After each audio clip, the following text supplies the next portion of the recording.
Mheshimiwa Rais wa Jamhuri ya Muungano wa Tanzania Daktari Samia Suluhu Hassan, ndugu zetu wanafamilia na ndugu viongozi, kwa niaba ya Chama cha Mapinduzi nasimama hapa kutoa salamu za pole kwa wanafamilia na ndugu wote wa marehemu pamoja na Watanzania wengine.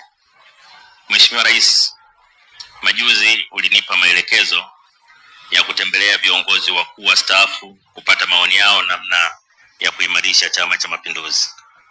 Na mmoja niliyowatembelea alikuwa mzee wetu Jaji Joseph Warioba.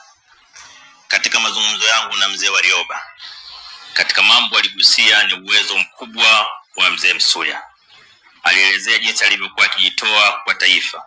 Alielezea ambavyo alipewa madaraka magumu katika nyakati ngumu.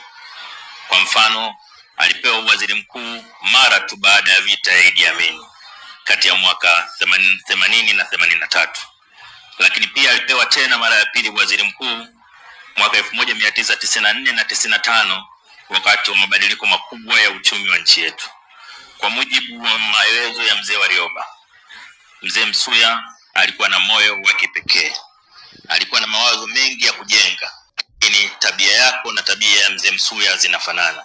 Ni wito wangu kwa vijana na wananchi wengine wa Tanzania, kila mmoja wetu kuona wajibu mkubwa ambao kila mmoja anao kwa taifa letu.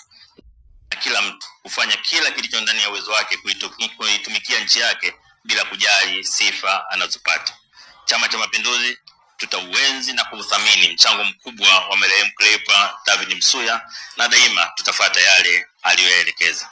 Mheshimiwa Rais, baada ya kuyasema hayo, nawashukuruni sana. Mungu ailaze roho ya marehemu Cleopa Msuya, Mtanzania aliyeipenda nchi yake, mahala pema peponi.